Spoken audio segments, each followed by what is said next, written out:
Itong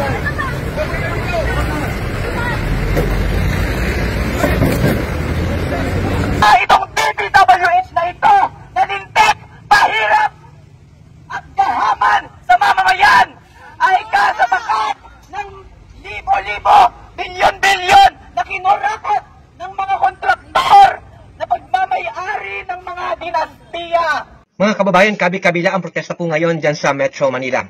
Sinugod po ng mga kabataan ang DPWH headquarters dyan po sa Port Area, Manila, ngayon pong araw po ng Huwebes, Setyembre 4. Ang mga kabataan po mula po sa iba't ibang mga organisasyon at sa pangunguna po ng Anak Bayan ay nagpapanawagang serbisyo ng tao, huwag gawing negosyo.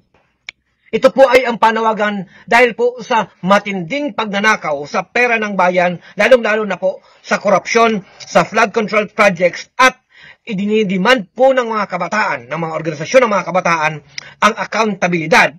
Lalong-lalo na din ni Bongbong Marcos at ibang opisyales ng DPWH at ng iba pang mga senador at kongresista na dinidescribe po ng mga kabataan bilang systematic plunder of public funds.